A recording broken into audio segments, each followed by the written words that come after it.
Sensational claims there will actually help the Congress argument.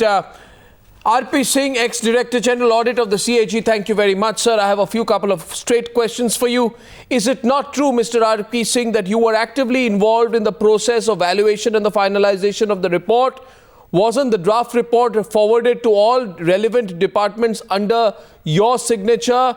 At any stage, did you express any difference of opinion, either verbally or in writing?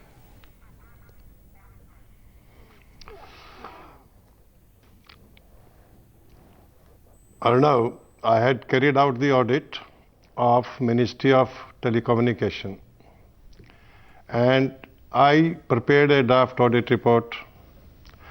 I prepared that draft audit report on the basis of the guidelines which were not approved by the competent authority.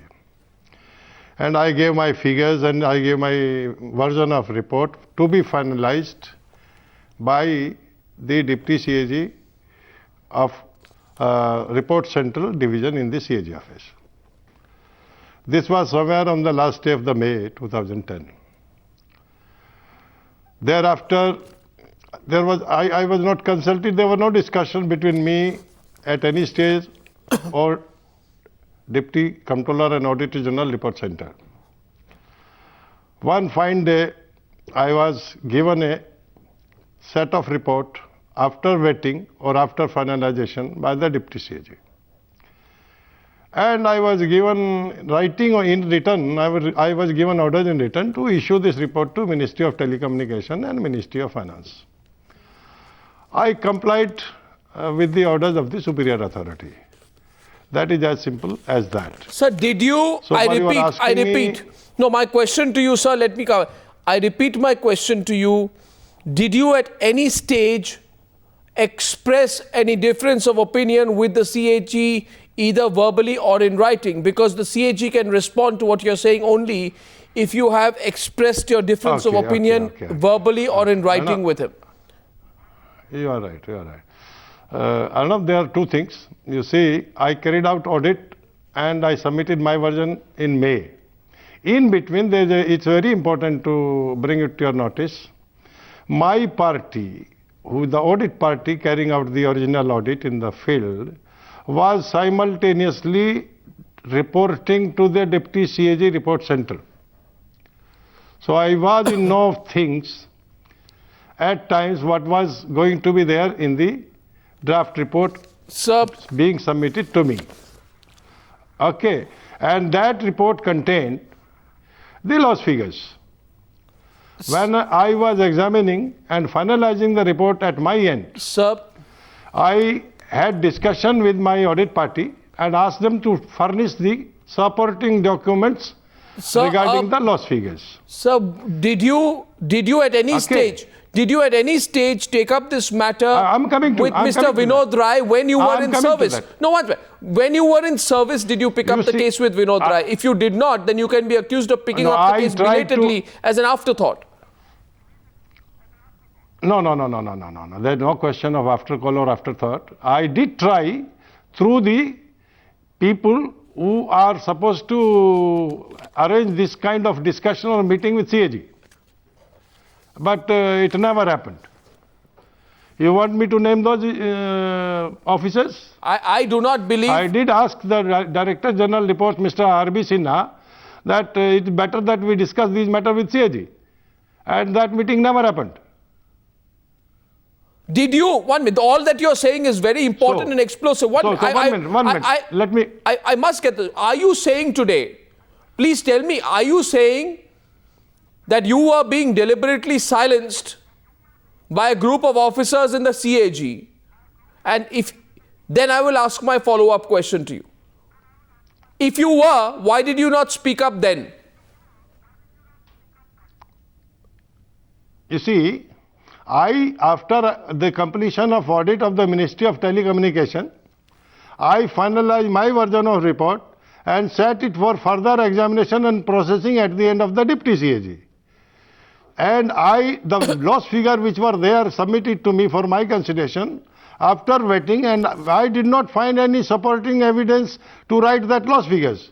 When I asked them, they told me it is presumptive loss. Sir. See, the guidelines of the performance audit does not have any provision for presumptive losses. 1 minute, sir.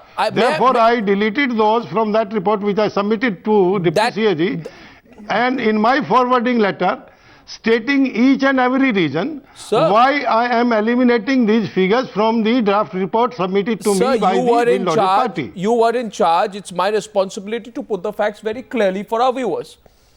And in case you're joining this broadcast tonight, with us on television, breaking his silence on television for the first time ever, is the ex-Director General of the CAG who claims that a group of officers in the CAG was silencing him, not letting him have his point of view through, and that he completely disagrees with the 1.76 lakh crore rupee figure. My next question to you is, and this is important, Mr. Singh, when you were in charge of the audit of Department of Telecom, is it true that you sent a letter to the headquarters on the 31st of May 2010, yourself mentioning figures of rupees 102,000 crore, 102,000 crore and 65,000 crores as presumptive losses? Because if you did, then this undercuts the claim that the CAG overruled you to jack up the 2G scam estimate to 1.76 lakh crore. The argument right now is that the CAG overruled you. The CAG overruled you and jacked up the figure to 1.76 lakh crore. Did you, in a letter in May 2010, yourself put numbers of 102,000 crores and 65,000 crore rupees, sir? You see, there were 3 sets of figures of losses which were reported and submitted for my consideration also. I can tell you the reason which I had given at the time while deleting these figures from my audit report. The reason for the Estel offer was that this offer was unsolicited, made directly to the Prime Minister, and for a demand in the bandwidth for which the spectrum was not available on the shelf.